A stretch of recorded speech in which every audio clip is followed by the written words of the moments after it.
Bismillahirrahmanirrahim. Assalamualaikum warahmatullahi wabarakatuh. Alhamdulillah kita dipertemukan lagi dalam materi pembelajaran biologi ini dalam keadaan sehat walafiat. Tentunya masih di pembelajaran daring. Dan untuk pertemuan kita kali ini kita memasuki bab baru, yaitu tentang mutasi. Tentang mutasi ini masih sangat banyak kaitannya dengan hereditas, yaitu materi pembelajaran yang sebelumnya.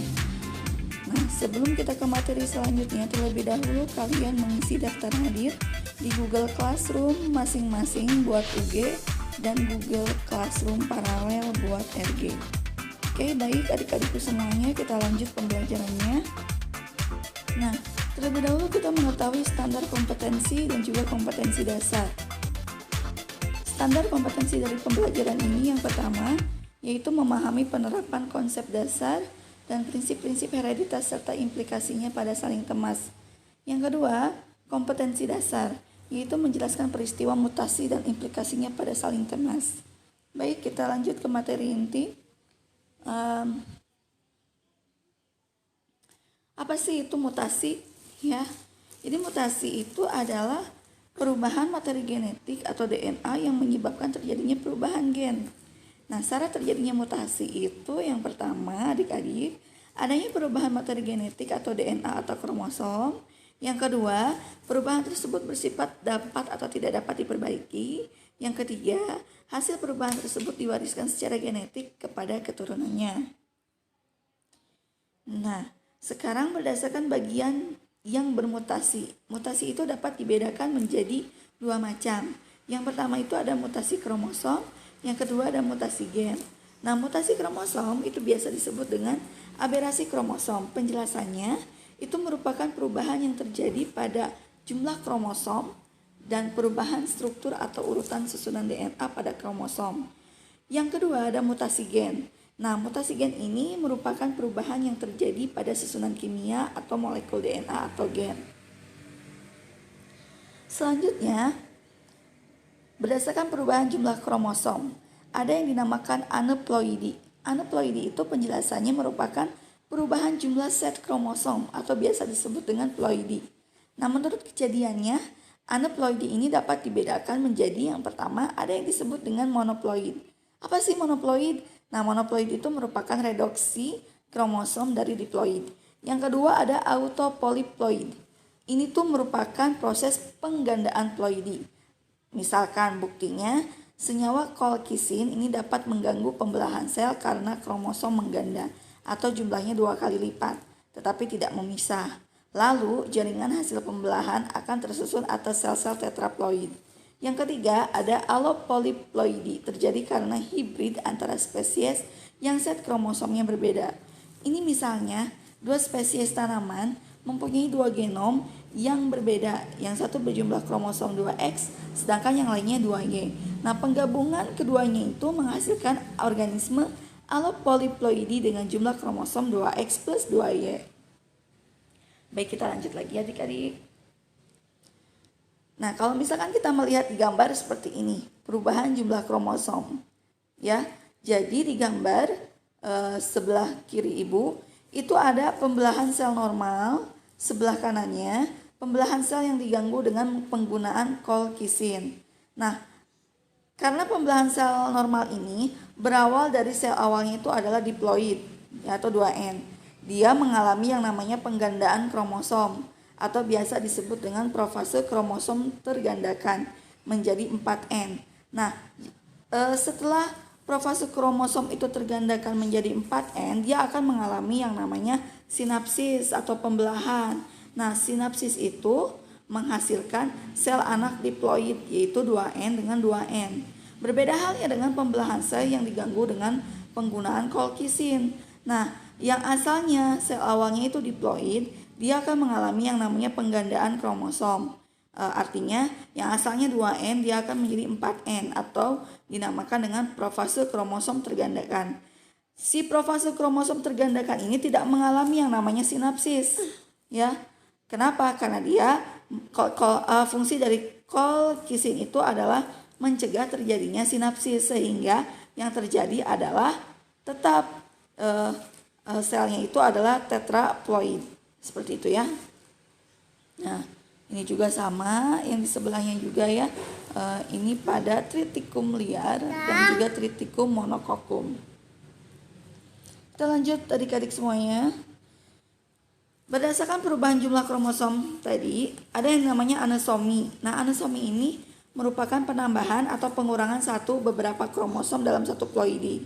Nah, anesomi ini dapat terjadi karena yang pertama itu ada anafase lag, yaitu peristiwa tidak meletaknya kromatid di gelendong pada profase anafase meiosis 1. Yang kedua ada non-disjungsi. Ini tuh peristiwa gagal berpisahnya kromosom homolog pada proses anafase dari meiosis. Nah, dari anesomi ini ternyata ada beberapa peristiwa. Yang pertama ada yang disebut dengan sindrom Turner. Dia itu mengalami pengurangan pada kromosom Y-nya sehingga berkarotip 22AA plus XO. Nah, ciri-cirinya berkelamin wanita tetapi ovariumnya tidak tumbuh gitu. Terus selanjutnya yang kedua ada sindrom Patau. Dia itu biasanya berkariotip 2N plus 1 atau 45A plus XX atau 45A plus XY. Susunan kromosomnya itu mengalami trisomi pada autosomnya atau kromosomnya itu bernomor 13, 14 atau 15. Ciri-cirinya itu biasanya bibir sumbing, gangguan berat pada perkembangan otak, jantung, ginjal, tangan dan kaki. Biasanya terjadi kelainan seperti itu ya. Terus selanjutnya ada yang dinamakan sindrom Down atau orang mengatakan Down syndrome. Dia itu dari segi kromosomnya berkariotip 2N plus 1 artinya 45A plus XX atau 45A plus XY. Nah, susunan kromosomnya itu mengalami trisomi pada autosom, yaitu kromosomnya itu bernomor 21. Sehingga penderitanya itu disebut mongolisme karena bermata sipit, kaki pendek dan berjalan agak lambat seperti itu. Lanjut lagi adik-adik. Selanjutnya ada sindrom Klinefelter. Dia itu berkariotip 2N plus 1 juga atau 22A plus XXY sama dengan 47 kromosomnya. Ciri-cirinya itu mempunyai testis tetapi tidak berkembang sehingga tidak mampu menghasilkan yang namanya sel sperma atau disebut dengan aspermia. Ada juga yang payudaranya itu tumbuh tetapi kelaminnya dikenal sebagai pria, seperti itu. Kemudian ada sindrom Edward. Dia itu berkariotip 2N plus 1 juga atau 45A plus XX atau 45A plus XY. Nah, susunan kromosomnya itu mengalami yang namanya trisomi pada autosom. Mungkin kromosomnya itu bernomor 16, 17 atau bahkan 18. Nah, ciri-cirinya itu biasanya tengkoraknya itu lonjong, dada pendek lebar serta telinganya rendah dan tidak wajar. Nah, seperti ini contohnya. Yang pertama itu penderita sindrom Down, yang kedua penderita sindrom Klinefelter, yang ketiga penderita sindrom Patau, yang keempat penderita sindrom Edward, yang kelima penderita sindrom Turner. Kita lanjut lagi. Perubahan struktur kromosom itu ada yang dinamakan inversi. Nah, perubahan urutan letak gen dalam suatu kromosom itu berdasarkan letaknya itu letak sentromernya pada saat terjadinya inversi. Yang pertama ada yang disebut dengan inversi perisentrik atau biasa disebut dengan sentromer ikut terputar. Yang kedua ada inversi parasentrik atau biasa disebut sentromer di luar perputaran. Seperti itu. Bisa dilihat di gambar ya. Dua-duanya merupakan inversi ya. Yang pertama termasuk ke dalam inversi perisentrik, yang kedua termasuk ke dalam inversi parasentrik. Seperti itu. Kita lanjut lagi. Yang selanjutnya itu merupakan duplikasi dan delesi. Yaitu terjadi karena suatu kromosomnya itu patah.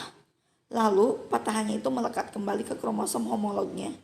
Jika kromosom homolognya itu pasangannya mengalami kekurangan gen disebut delesi. Jika kromosom homolognya pasangannya itu mengalami kelebihan gen disebut duplikasi. Seperti itu. Bisa dilihat di gambar. Gambar yang pertama ini merupakan gambar dari delesi karena dari gambar homolog tersebut dia mengalami yang namanya kekurangan gen. Sedangkan gambar kedua ya, dia disebut dengan duplikasi karena dia memiliki kelebihan dari gen. Seperti itu ya. Yang asalnya 2 gennya ternyata dari segmen BC-nya itu dia memiliki 4 gen. Berarti apa? Berarti dia termasuk ke dalam kategori kelebihan gen. Seperti itu ya. Lanjut lagi. Nah, contoh kelainan pada manusia akibat peristiwa delesi itu adalah sindrom Cray-Duchet. Ini merupakan delesi terjadi pada lengan pendek kromosom nomor 5B. Gejala-gejalanya itu biasanya pita suaranya itu sempit dan epiglottisnya itu melengkung atau terlihat ketika bayi baru lahir. Kemudian jika bayi hidup terus akan memiliki kelainan seperti muka bundar, kepala lebar, natia, atau mandibula atau rahang bawah kecil, ada hiperteloris atau biasa disebut dengan lebar antara bagian-bagian atau alat tubuh tidak normal, lemah mental atau mengidap kelainan jantung dan pertumbuhan terlambat. Selanjutnya dari perubahan struktur kromosom ini ada yang disebut dengan translokasi. Nah, translokasi ini merupakan mutasi yang terjadi akibat perpindahan segmen atau ruas DNA dari satu kromosom ke kromosom lain yang bukan pasangan homolognya. Nah, translokasi ini dibedakan menjadi beberapa macam. Yang pertama itu ada translokasi resiprok 2 kromosom yang tidak homolog akan mempersatukan segmennya.